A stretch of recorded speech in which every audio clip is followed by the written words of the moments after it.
Hey, Esty, if you're posting or you're showing up consistently and doing everything quote unquote right in terms of what the marketing gurus are telling you on Instagram or what your beauty instructor is telling you to do, and you're still seeing large gaps in your calendar or booking schedule, then this episode and this podcast is for you. If that's you, then know that you are not the only esthetician going through this. And in fact, many very successful estheticians have gone through this in the past.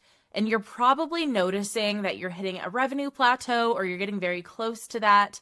Or what's worse is you are having all these marketing efforts, doing everything that you can and really pushing out content or ads, and the marketing effort is starting to cost you more than the bookings coming in. And if you're in that boat, then that can be especially unmotivating because you're really starting to lose money and things are not paying off the way that you think that they should be. You are not alone here, and a lot of estheticians have been in this boat at least once, especially whenever they're starting their business or starting to scale their business. However, the initial natural reaction is to do more, post more, try new things.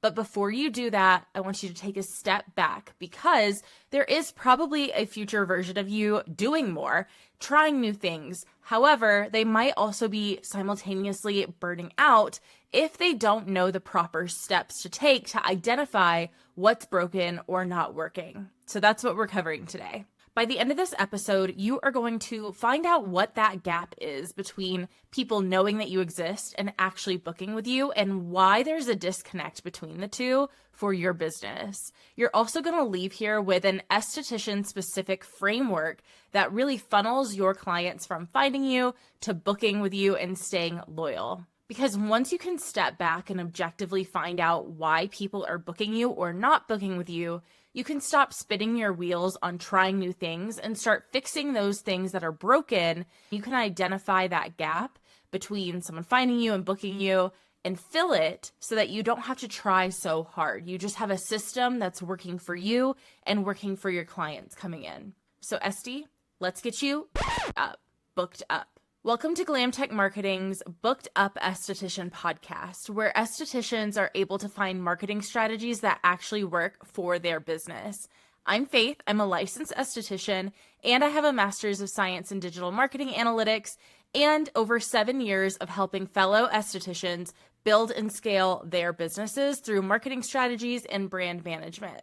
If you are a licensed esthetician or a beauty professional looking to build something bigger than a booking link, then you're here. You did it. Thank you for joining me. We have episodes coming out every Tuesday, and I would love to continue to connect with you. So let's get into it.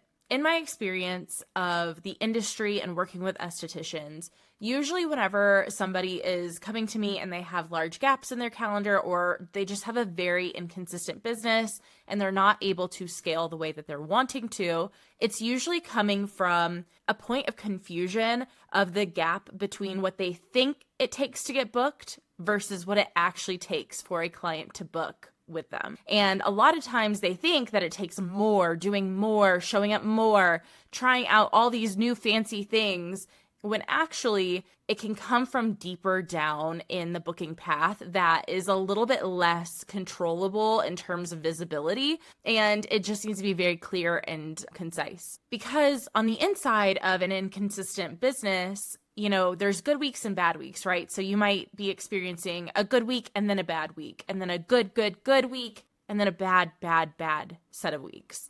And so whenever there's good in the good weeks, you're super excited, right? Like there's growth, you can feel the momentum. And if you're not able to identify where that goodness is coming from, where those clients are booking you from, then oftentimes it will introduce a cycle that creates those bad weeks where, just because you had 2 weeks of bookings, now you're sitting and you're looking at your books and in the next 3 weeks, you have huge gaps in your calendar and you're not sure where that break happened or why you're seeing what you're seeing. But all you know is rent is due and it's time for you to push the pedal and get some clients on those books. And what this ends up looking like is pivoting prices, starting new and kind of random discounts, and then even showing up in new places, just trying to drive visibility. And when you're an esthetician falling into the cycle of do more, discount more, add new services, do more things, and the clients will come, it's very exhausting, but also it doesn't fix the cycle of actually filling in those gaps because there is still something broken at a fundamental level of the booking path. And let's be real, you did not go to esthetician school to be a marketing guru or a full-time Instagram influencer. Maybe you did, but most of us didn't. We really wanted to help people. We have a passion for skincare and beauty and aesthetics. And so it's exhausting to have to play both hats. It's just too heavy and you can't successfully do both at the same time. And the frustrating part about being someone who has been in the trenches of building their books and in the treatment room, and also has helped a lot of companies build and scale their businesses, is I'm able to identify that most estheticians who are seeing large gaps or inconsistent weeks, they only have like one or two pieces that are broken or flimsy or failing, not 30. There's only like one or two pieces of the puzzle that need to be fixed or filled in order to effortlessly guide someone through the booking process. And there's just like one or two gaps there, not 30. It's not anything crazy. However, whenever you're in those trenches of the treatment room and trying to build your book, it can feel like you have to fill those gaps with 30 new things, whether it be new services, new discounts, new ways to show up. But that's not necessarily true. And by fixing one or two structural pieces of your booking process, you can actually see a lot more success than just spinning your wheels, grasping at straws, and trying new things to see what can work. And doing a bunch of marketing without any clear direction can definitely cause burnout because marketing isn't instantaneous. So whenever you're panic pivoting to a bunch of different and new pieces of marketing and expecting those instant results, you will not only be disappointed, but it does definitely bring burnout because you're simultaneously helping your clients and showing up on a daily basis to your treatment room. So hopefully this framework can help you alleviate that burnout and really get a nice direction as to why somebody books and understanding what it takes to get a client in the door. So getting into the framework, there's literally a predictable pattern that clients take whenever they are ready to book. And it shapes out kind of like a funnel or a path, depending on how you want to look at it. And there's 4 stages, technically 5 if you count consistent rebooking, but we're going to be focusing on the first 4 today. Most estheticians are the most worried about phase 1 and 2, but from what I have seen, most likely your lower half of the path or funnel are probably the ones that are broken, or at least weak and flimsy. So let's go over the booking path together. Starting with the first step, awareness. Awareness is how people find you, either through Google search, Instagram, a friend recommendation, a Facebook group. If this stage is weak or non-existent, then people can't find you. You will not really receive any new bookings because people don't know that you exist. This is probably the stage of the booking process that you've also gotten the most advice in, if I were to bet, whether it be from your aesthetics instructor or that super viral esthetician on Instagram. They basically tell you either one, I don't know about your instructor, but my instructor hammered in referrals, referrals, referrals. Get referrals, word of mouth will build your books within a year. You don't even have to worry about new clients because you're always going to have a new cycle from your referrals. And then the esthetician that's super viral and iconic and super inspirational, she's just telling you, oh, post 3 to 5 times a day on Instagram. That's all. That's all it takes is showing up on Instagram literally every day, putting your heart and soul into your content and your clients. Super easy, right? Well, both of those people are giving you old advice. They're not bad advice. It's actually good advice, but it's only filling up one piece of the awareness puzzle, and you don't want to be hedging all your bets on one piece of awareness whenever there are a lot of places that you can show up. So we're going to be diving a lot deeper on visibility and awareness in an upcoming episode, but just know that referrals and Instagram and social media, those are not a surefire way for you to grow. In fact, they're kind of a gamble and both have a lot of uncontrollables. There are other ways that you can start showing up. And I think Google Business Profile is one of the best ways to hedge your bets in a visibility standpoint and start showing up in other ways besides Instagram. If your awareness step is broken, then maybe you do have an Instagram, but you're not really discoverable outside of your current followers because your content doesn't reach new followers. You might not have a local SEO or a website that has that prompt in people searching for specific things like your location, your niche. You're not showing up there because your website doesn't have good SEO. And another thing that could signal that you have a broken piece of awareness is you don't have an optimized Google Business Profile with recent reviews. Your awareness piece needs to be the biggest piece because it's casting the widest net. However, it should not be the piece that you're putting all of your effort into because it's not going to be the piece that typically books everybody. It's the piece that makes everyone aware of you. And I say that because visibility and awareness tends to be the place where estheticians double down and put a lot of effort in. And estheticians, we do not have an effort problem, okay? We will put in the effort. We are actually a very stubborn lot, and we are willing to put in the work to see those results. But if you're putting in all of your effort into awareness and visibility, then it's not an effort problem. It's a path problem. You're not guiding people to that next step. And if you're thinking, oh, no, I guide them to the next step, I definitely have my booking link in my bio. It's not enough to guide them to that second step. You need to have more consideration in your funnel. So let's talk about what consideration is. This is the spot where a potential client can decide if they trust you or not. Consideration is where they are clicking that link in your bio, but they're also scrolling through your content. They are looking at your website for information, and they are checking for reviews to see how other people's experiences are ranking next to their expectations. They're literally asking one question before they decide if they want to book or not. Can I trust this person or this business? So I gotta ask, the digital marketer in me has to ask, how's your website?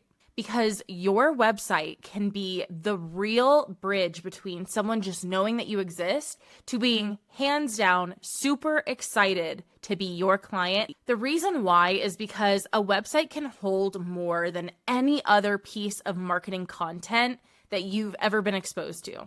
And by hold, I mean it does the most to showcase your brand, your personality, your talent, and all of that like really nitty-gritty critical info that you need to be communicated to potential clients. I am a strong believer in a website because it acts as your home base for your business. And really serves two specific clients. One is the client that is a prospective client but isn't ready to fully book yet. They are interested, they are browsing, but they are not ready to book with you in this moment. Maybe they don't have their credit card on them. Maybe they are still looking at other estheticians to decide what they want to do, but they can go back to your website and immediately pick up where they left off. And then the second client that this serves is actually your current clients that are looking to rebook. Maybe they didn't rebook whenever they left or you didn't pre-book them. They are able to find your home base and easily get back on your books without missing a beat. Your website is right in the middle of the booking path and can really be a make or break to both a prospective client and a returning client on how to access you. If you have a strong website, then somebody should be able to land on your homepage, know exactly what you do, and how to book with you within 10 seconds. But if your consideration path and website is broken or just kind of weak, then it probably looks more like going straight to a booking link or going to a website that is out of date or kind of confusing, cheaply built. Those types of things can really introduce doubt and be a red flag to potential clients, excuse me. And I can hear it now. Oh, I can hear it now. I can hear you saying, well, did you just say that I can't have a booking link as my main website? Because it's been working for me up till this point, and it works for a lot of estheticians. And what I will say is this is a podcast for estheticians building something bigger than a booking link, but that is okay. If you need to keep your main link as your booking site over a website, I will not shame you for that. And I think that it is a practical decision to do so in the beginning of your scaling process of your business. However, I do think that you will need to outgrow the booking link and introduce a website, because it is so much more nurturing and compelling than just dropping someone into a booking link with a ton of services that they don't really know what they need. So again, I am not shaming you if you have a booking link for your website, and I respect it and I respect the efficiency. However, you need to identify whenever it's time to outgrow just a booking link and introduce a full booking funnel or path that is more nurturing and gets more clients through the finish line. Now, if your conversion piece of the booking path is working, then your booking button is front and center on your website, or your booking link is linked everywhere and front and center on your social media. If you're consultation only and you're seeing large gaps in your calendar, then I'm going to ask that you have a virtual consult of some type, even if it can be like a Google form. The more instantaneous, the better. If you're someone who has clear titles, descriptions, pricing, I think that's amazing, and that is a good clarity indicator for potential clients. But be sure that you have those very buttoned up and it's very clear what somebody is booking. I think the biggest indicator that your conversion piece of your booking path is weak or hardly existent, if at all, is people are DMing you for bookings.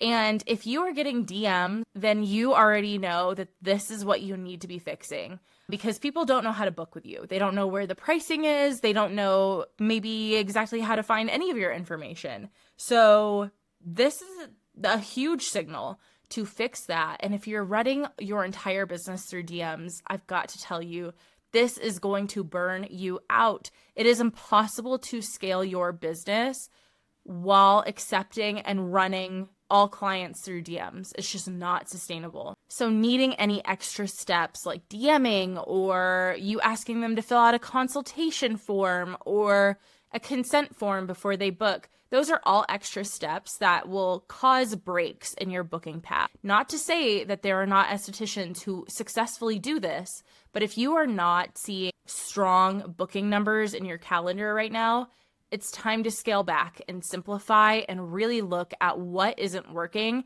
and then you can add them back later. And this booking path is not just for estheticians. Think about next time you get your hair done or next time you need your oil change. I decided I was going to get a big change in my hair coming soon. And so I started researching hairstylists, and I actually found one that I liked. So I reached out to her on Instagram DMs, because if you know hairstylists, they ask you to do this big long consultation. You have to give them your blood type, your family's dating history. No, I'm just kidding. But you do have to go through and show them pictures of your hair and the inspiration of your hair. It's like a kind of long process. And a lot of times they'll field it through DMs. So I DM'd her, which I assume went to her request folder. And I had no response for like 3 days, just absolute crickets. And so I was like, okay, great.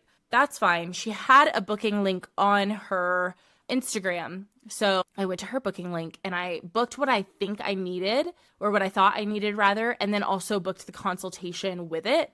I went and I finalized everything, and I had a pending appointment on Gloss Genius with her. So I was like, okay, great. She'll obviously see this, and then we can kind of initiate the conversation there. Well, another 3 days go by and she never accepted that appointment request. So what did I do? I canceled on her, because I could not be confident that 1, she was going to show up to my appointment, 2, she was dependable enough for me to give money to, and 3, that she even knew that my booking existed. So I ended up canceling with her, finding another hairstylist that had similar vibes, but I wasn't able to see her first. And she immediately responded to me from the DM, told me that she had a text consultation, which was super cool. So I was able to book a text consultation with her, and I was able to give her exactly what I wanted.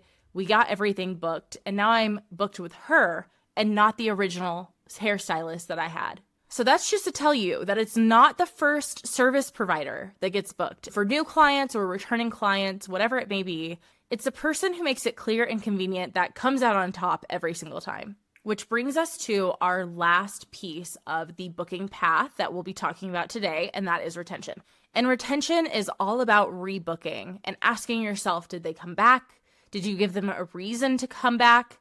And why haven't they come back if they haven't? Retention is a big piece in the booking path because retention is what makes your revenue predictable and helps you start to really scale your business. And this is oftentimes a huge broken piece for estheticians in their business. And let me tell you, the estheticians who have the retention piece figured out, those are the estheticians that are making money. They are in the money. Because it is significantly cheaper to bring a returning client back than it is to go out and find a new client. Because if you can get people to come back to you, then you now have predictable income every single month. And if you just let that person leave and never talk to them again, then your biggest piece of your funnel is broken. And I'm not going to sit here and give you the same advice that your beauty school instructor gave you, which is pre-book, pre-book, pre-book, which I do believe in. And I think that is the easiest way to build this piece and make sure that it's not broken. However, you cannot pre-book everybody because life is crazy for everyone right now. And you cannot pre-book every person who walks out. But what you can do is have systems in place to remind them to book with you through text and email, and sometimes social, but primarily text and email. You should have their consultation with their consent forms to market to them, and that will bring people back in the door. So yes, the golden rule is to pre-book people before they leave, but if you do not pre-book them, then you need to have marketing messages hitting their phone, email, text. You need to be checking in, whether it's on a personal level or just an automated system. I think that's all down to preference, but you do need to be checking in and trying to get people to come back because a lot of times they'll forget. So now that you can see the full path, where do you think your biggest gap is? Because let me tell you, this booking path, things don't get better by just sheer effort and just throwing out new ideas for every single path of the booking system. But it does come from clear direction and understanding where you might have some weak points in your path and fixing those first before you investigate everything else. I will tell you, again, in my experience, I see the biggest breaks or gaps that need to be filled in the interest area going into, so like from interest to booking or conversion. That's usually where there's a break in the system that introduces doubt to a potential client. So if you're able to really drill in on what does your consideration phase look like, what does that conversion phase look like, and how can we make that more simple and clear, starting there will probably help break that cycle of inconsistency. Okay, so I want you to walk away with something that is actionable today that can take your business forward and give you a mini aha moment. So in between clients today, or whenever you have a spare minute, not during your lunch break, okay, take your lunch break. I'm looking at you, all right? But whenever you have some time or a gap in your calendar today, go ahead and go through this little workshop that I've put together for you. And I'm going to read this because I can't think of it off the dome, you know? Okay, so starting with awareness, we're going to be asking ourselves some questions and looking and analyzing at what we have right now in our system and how we can improve it. So for awareness, can someone who has never heard of you find you without a referral?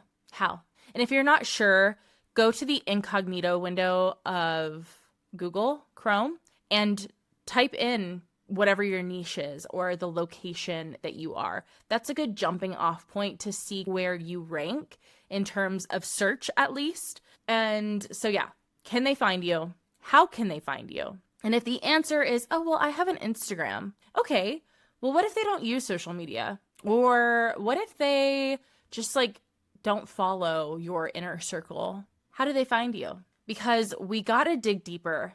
Oh, I have an Instagram is not going to cut it whenever we have a cycle of inconsistency. So go in and look up 3 different ways that you are making yourself visible at the top of that booking funnel, at the beginning of the booking path.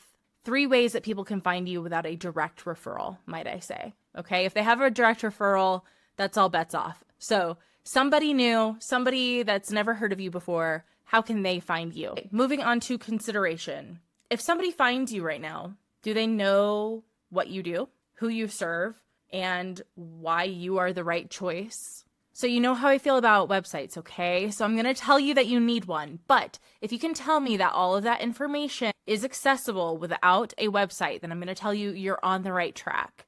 And if you feel a little lost on this specific piece of your audit, go ahead and look at your top 3 to 5 competitors. See what they're doing with their websites or how they're informing people of who they are.